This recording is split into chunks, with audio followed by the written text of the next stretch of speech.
Hello and welcome back to another Monday edition of Whisky Uncorked, where we're going to be continuing our exploration of the 18-year-old single malt range by taking a look at the Deanston 18. So before we get started, I did want to point out that about a month ago I did do a review of the Deanston 12-year-old, which obviously probably more of you have gotten a chance to try, especially if you're here in the US, because the Deanston 18-year-old frankly isn't really available here. So since I covered some of the basic information about Deanston in that 12-year-old review, I'm not going to spend too much time talking about the distillery itself. But the main point of this exploration into the 18-year-old single malt category was really to kind of determine whether this somewhat exponential increase in pricing from the 10 or 12-year-old age statements up to the 18-year-old official age statements, primarily in the official bottling category, is really justified by any stretch of the imagination. So up to this point, we've talked about the Annick 18, the new Bruichladdich 18, the Glenmurray 18, and then last week, the Tomatin 18. I don't think I missed any in there, and basically what I found so far, and I'm not really even close to being done with this whole series, but there is some difficulty in many cases in justifying the fairly exponential increase when it comes to a 10, 12-year-old age-stated whiskey and an 18-year-old age-stated whiskey. Because in most of the cases where at least I personally have gotten the chance to kind of try both, or even comparing the 18-year-olds we have reviewed against the 12-year-olds that are in a similar style and category, there's usually good alternatives at much lower prices. Or like in the Tomatin 18, you can actually pick up a couple bottles that are in the same category for the same exact price that the 18 goes for. And the example that I used was you could buy a bottle of Speyburn 15 and a Bunnahabhain 12 for about the same price. You can pick up a Tomatin 18. And that starts to make it really difficult to justify paying the extra money for these 18-year-old single malt scotches. So we're trying to look at each and every one of these bottles individually. So we have a good reference point here because we did just finish off a bottle of the 12-year-old, and I gave that one a 7 out of 10, which is very good. That's a really good score. Deanston has been one of my kind of stalwart distilleries. It doesn't necessarily do any one thing particularly crazy or weird. It doesn't have that one really identifiable character, but generally speaking, they have been super consistent across the boards, and I have enjoyed both their core range, which is, as I mentioned, ex-bourbon matured, as well as the occasional cask-influenced version that I've gotten to try over the years. So they're a really well-rounded distillery, and I have yet to taste anything from them that I don't at least enjoy. But let's talk about the stats on this bottle real quick. Shouldn't be any surprise to you. Deanston is once again owned by CVH Spirits, which was once upon a time known as Distell. They also own Tobermory Distillery and Bunnahabhain Distillery. I just recently reviewed Electric 10. At some point, I will do the 18. I've talked about the Bunnahabhain 12, and I will be doing a review of the Bunnahabhain 18 as well down the line. But generally speaking, all three of these distilleries are well known for their very high quality, their excellent presentation from a natural perspective, as all of their core range bottlings come in at 46.3%. And of course, everything is non-chill filtered and natural color. So again, real quick about pricing. This really is not available in the United States. The old version, the old labeling was available. So I had a chance to buy one of those old 18-year-old versions, but one of the first things that I heard about Deanston was that the new versions of the 18 are considerably better than the older versions that were in the old labeling style, and so I just never bought one. I do actually have a 2-ounce sample of one, courtesy of Kevin, my brother, who helps me out on the Uncorked podcast episodes, if you've watched any of those. And he sent me one in a box or in a blind at some point. I do have a sample of it. I thought about pulling it out and doing a direct comparison, but I figured that was maybe a little bit more for maybe the wrap-up video of this whole series. It's just try to stay focused a little bit and not get too distracted, which, as you know, is a bit of a challenge for me. But 100% ex-bourbon, right up my alley, something I should absolutely love. I do really enjoy the 12, as I mentioned, so I had high expectations for this. I did purchase this overseas, as I was going to say, and I got a great deal on it. I bought this from finedrams.com in 2022.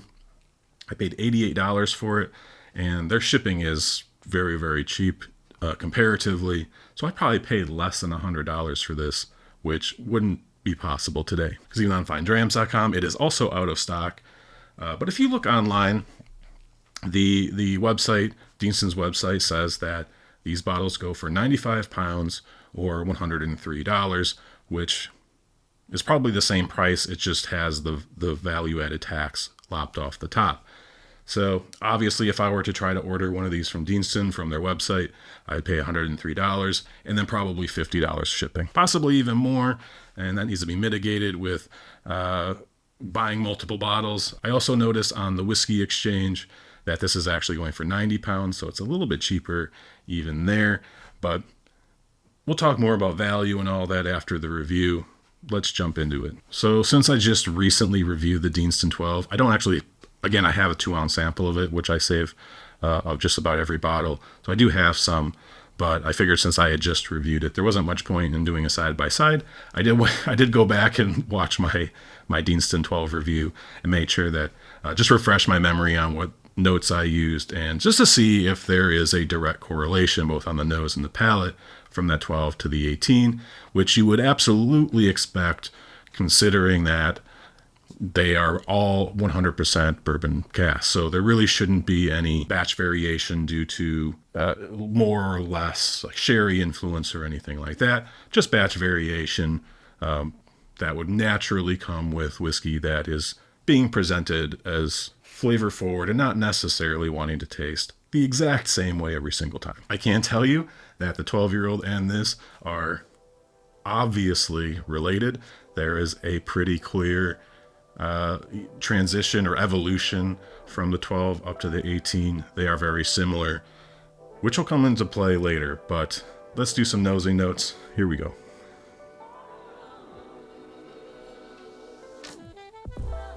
So on the 12, one of the things I pointed out was like a bit of a sweet and sour, sweet and tart. That's here, but it is, I feel like this is a little bit sweeter.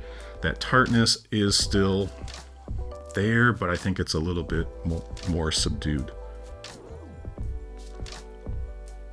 I think there's more caramel here. I said caramel on the 12 as well. But like I said, the sweetness seems to have kind of rounded itself out. I mentioned like some pithy citrus.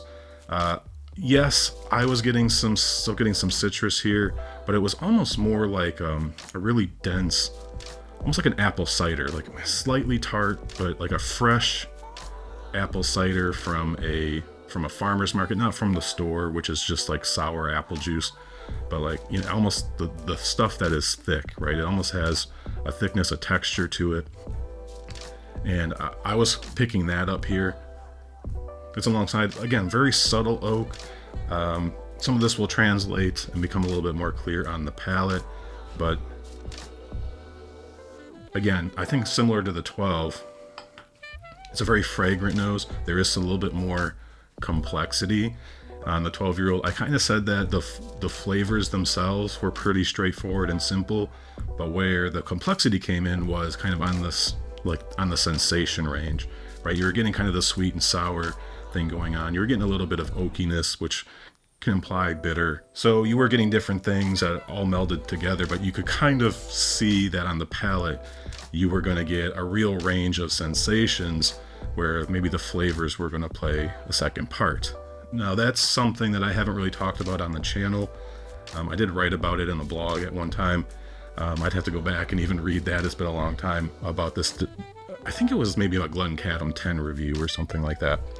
But this difference between flavor complexity and then the sensation complexity, where you're just getting a lot of different feelings, like salt. The salt, sweet, sour, umami, and bitter, those are sensations. They're not necessarily flavors. All right, let's take one more whiff, see if we pick up anything else. Yeah, I mean, it's a bourbon cask, right? Lots of vanilla, lots of the maltiness is still there, caramel. There again, there's some apple, maybe even a touch of orange from in a similar fashion to what I was getting on the 12-year-old. And it's a fragrant nose. It's an elegant but fully aromatic nose. So It's really, really nice. It's one of these things where you can kind of take just a quick whiff. Probably wouldn't think a whole lot of it. It's not one that's just gonna like grab you with some weird, crazy thing. But the more you take some time to kind of dig around, you'll start to find layers and some complexity and a few surprises here and there. But it's definitely an evolution of the 12. It's very similar to the 12, but it's a little bit more mature. It's a little bit more grown up. And all of the sort of cliches certainly apply to this. And I would score the nose on this higher. All right, well, let's see how that translates over to the palate. Cheers. Yep. The sensations, right? It goes from sweet to salty to sour to bitter. Maybe sour is strong. There's a tartness. But similar to the 12, the mouthfeel itself, I think the 12 I described as pillowy. It's probably the same here. At the end of the day, I kind of feel like the overall mouthfeel on both the 12 and the 18 they're not bad, especially when you start getting to those higher age statements. Maybe you're hoping for a little bit more viscosity. However, similar to the 12-year-old, this is also very oily, so it leaves residue on your palate. You don't necessarily really feel it when you're chewing on it, but you can feel it lingering and stuck to the roof of your mouth and the tongue. Same thing on the 12 you're finding here. So with this, again, bourbon cask, so you are getting tons of vanilla. I've had a few different experiences from like a fruit perspective. I've gotten like strong notes of like creamsicle, so like the orange and vanilla candy or popsicles or soda, which I love. It's always kind of fun to find those as long as it's not like overly done. So I've definitely gotten that in here before, but again, I think most of the time I'm leaning more towards an orchard fruit, spiced orchard fruit, that apple cider. Again, it's subtle, and we're talking red apples, not like a super tart green apple, but overall, I would say that the dominant note here is going to be similar to the nose in that it is an apple forward dram with like a touch of citrus. All right, sip number 2. Cheers. Took a little bit bigger sip that time and got a little bit more of that pillowy texture that I was enjoying on the 12. So I don't know.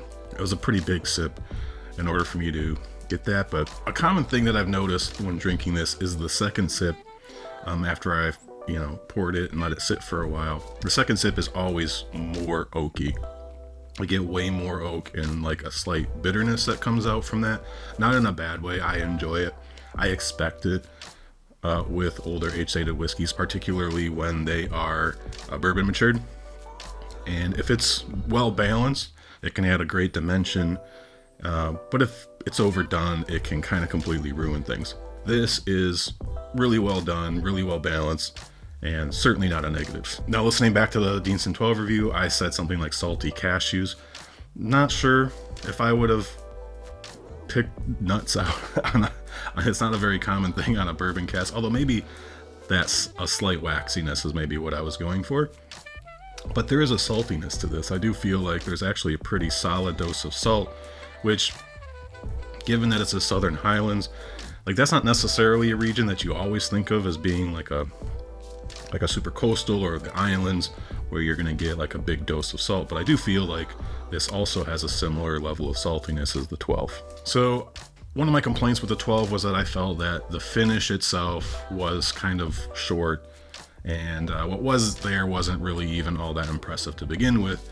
And what made up for it in the overall experience was a general oiliness that coated your mouth, and you could kind of continue to taste just the whiskey itself for quite a while, as opposed to it kind of being on the finish. And for a lot of really nice bourbon casks where I will pick up like the nougat or the malted barley sugar, malted milk balls, chocolate, cocoa powder, a lot of that comes out on the finish.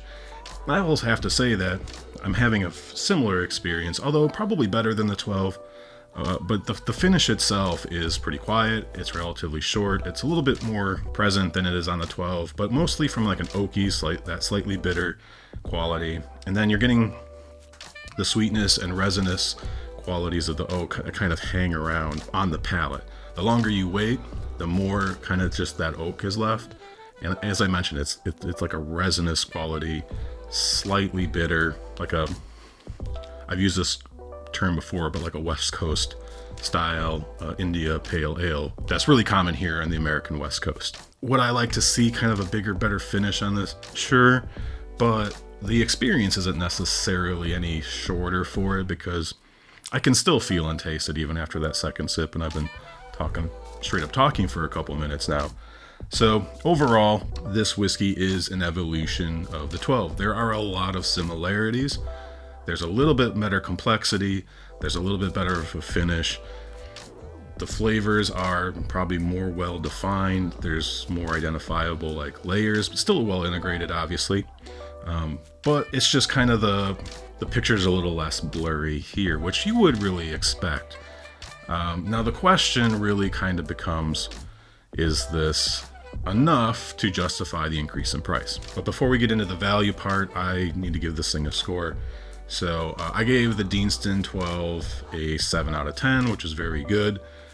This is a pretty considerable step up, and it is actually delicious. I think I do a poor job of that in my reviews.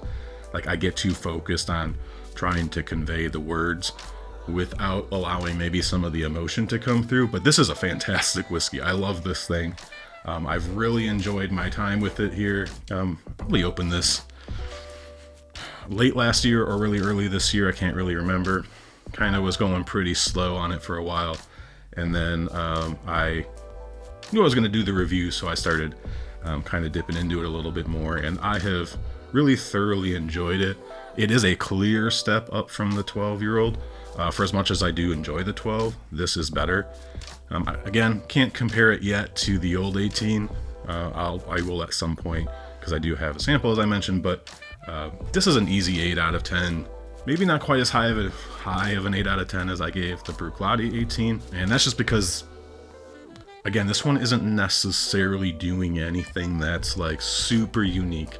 It's not necessarily giving me an experience that I just know I cannot find anywhere else. After all, it is Deanston. I mean, and if you know Deanston well, you're going to be able to pick up those qualities, but it's not necessarily a massive departure, where the Bruichladdich 18 has a little bit more of a hook. That being said, I did say the Bruichladdich 18 would likely probably end up as a 9 by the time I was through the bottle, but at that point, it was a very, very solid 8. This isn't too far behind it, but it's very clearly a very high quality dram. If I could buy this for $105 off of the shelf, a la the Deanston website, it would be hard to see a scenario where I wouldn't want to have one of these on my shelf all the time. Now, that being said, I can't buy these here in the US for some reason. For me to go get a bottle of this overseas, I am probably going to be paying closer to that $150 range, which again is putting it's high, it's fair comparatively to some of its other competition. The Anik 18 was in that range. The Bruichladdich 18 is a good chunk more than that, although some of you have let me know that in your area you can actually get the Bruichladdich 18 for fantastic prices, comparatively at least. And congratulations on that. I'm definitely envious. Hopefully that's something that can continue for you. But if this is in the $130 to $150 range, I think that is probably where I would expect to pay for it here. If it was more than $150, I would definitely feel like there's some shenanigans going on from, even if it is $150, there's probably some shenanigans going on in terms of some little extra liberties being taken in the importation and distribution of these bottles.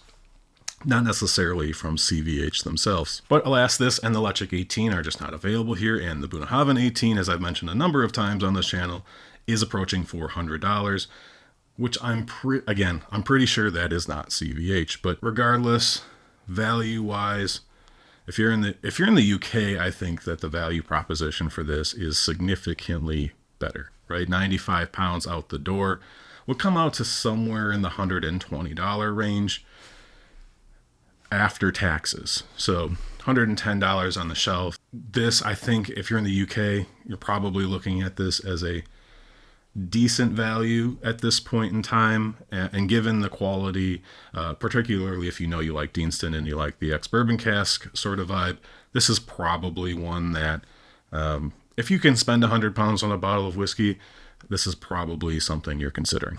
Here in the US, if you've got to pay $150 to get it here, that's probably the max, unless you just already know that you really, really love this.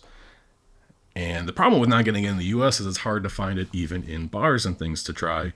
And even if you do find it in the bar, it might be an old bottle, one of the old labels that, again, from what I've heard, aren't quite as good. So value-wise, solid. I don't know if there's too much more to say about this at this point, right? We're starting to get into the meat of this exploration, where we've kind of talked about some of the bigger topics in terms of how these are stacking up against their younger, more affordable brethren. And again, this was probably one of the best comparisons I could have done, because here's the thing. If you go to the Whisky Exchange, and I'm going to use UK pricing because I don't know what it would go for here exactly.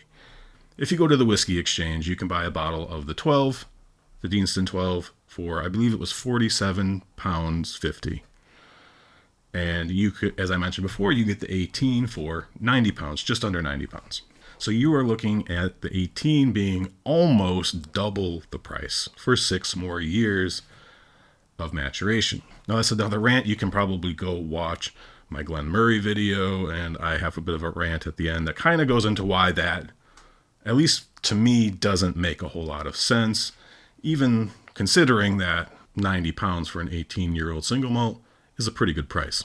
Aging a barrel in a warehouse when you've already made the whiskey and it's just sitting there, and it just requires maybe some just general maintenance, that which most costs are going to be spread across every cask in the warehouse, isn't going to double the price. So you are paying a premium for the number on the front of the bottle. It doesn't have anything to do with the cost of making the whiskey. Some distilleries would have you believe that it's more rare and there's just not a lot of it. And that might be true to a degree, but it doesn't change what it costs to make it. So they are choosing to charge a higher premium. And in some cases, and maybe with like someone like CVH or some of these, like in what we as enthusiasts would consider our favorite distilleries that seem to care about what we want and what we think. There's a bit of an expectation that these distilleries are going to take into account what we want, and they're going to try to keep things fair. But there is probably somewhat of a desire to kind of protect your brand, right? If everyone else is selling things at a higher price, there is some, and this is highly debatable, and I don't know if I believe it myself, but you hear sometimes about we need to protect our brand. And it's a lot of the times that's said in the context of not lowering their prices. So let's say, they jack up all their prices like we've seen so often across the industry. And at some point, maybe the market starts to slow down. What they don't want to do, what most companies are not going to do, is actually drop their recommended retail price. They may freeze the price in order to let maybe inflation and things catch up, let things calm down. But it's almost like a worrisome sign. Like if one distillery or multiple distilleries start actually lowering the prices on their bottles, it can signal that there's some serious problems happening. Additionally, if you are just priced significantly lower, look at like Glen Murray, right? They're, at least here in the US, they are like the cheapest, most affordable 18-year-old single malt Scotch, period. And they're 47.2% a natural or a non-chill filtered, excuse me. So I think most people look at Glen Murray and think, well, that's cheap whiskey. Well, it's still pretty damn good, and yes, maybe it's not as highly complex, or it doesn't quite get the blood flowing like even like say the Deanston would, but it's still a really good whiskey. But people have a negative connotation of it. Same with like Speyburn, at least in terms of the larger masses. Maybe not in the enthusiast community we might realize this, but from a larger, broader perspective, lower price means worse product. So there may be some distilleries out there that don't need to raise their prices, don't really even want to raise their prices, but that they feel like they need to keep up with the market because they don't want to be viewed by the larger public as being a budget brand. Now, this is a fine dance. This is a complex dance of economics and marketing and all this stuff that I'm not well versed enough to get into super intricate detail on, but it is something that at least to consider. And if you do know, let us know in the comments. Oops, I knocked the bottle over through my excitement here. But if you are a little bit more well versed in that sort of thing, don't be afraid to leave a comment. Educate us a little bit as to how these things work, because otherwise I'm going off of maybe what other YouTubers have said or other things I've just learned over the course of my life when it comes to various products, including whiskey. But let's wrap this up and keep myself from going on another rant about something else. The Deanston 18 is a really great whiskey. Is it worth twice the price as the 12-year-old? The reality is, it probably isn't, right? They are very similar whiskeys. And to say, well, is this one twice as good? No, it's not twice as good. We all understand that price and quality aren't like these. Quality isn't this quantifiable thing that you can just apply a multiplier to or whatever. Like it's understanding what the product is, why it is the way it is, what are you getting out of it, because can you get this experience for a lesser price? I think generally speaking, if you're trying to be budget minded and just the real serious flavor chase isn't something that necessarily is a massive motivator for you, you can probably very accurately discuss what Deanston is and what they're capable of by sticking with a 12-year-old age statement, or maybe some of their more affordable special releases and that sort of thing, like their Virgin Cask, which is not a special release, but that one's really affordable. And I think it's largely sold in the UK, in the supermarkets in the UK. And provided you enjoy Virgin Cask matured Scotch, it could be a great option for you as well. You probably don't need to kill yourself to get one of these, because you are getting a representative experience through the 12-year-old.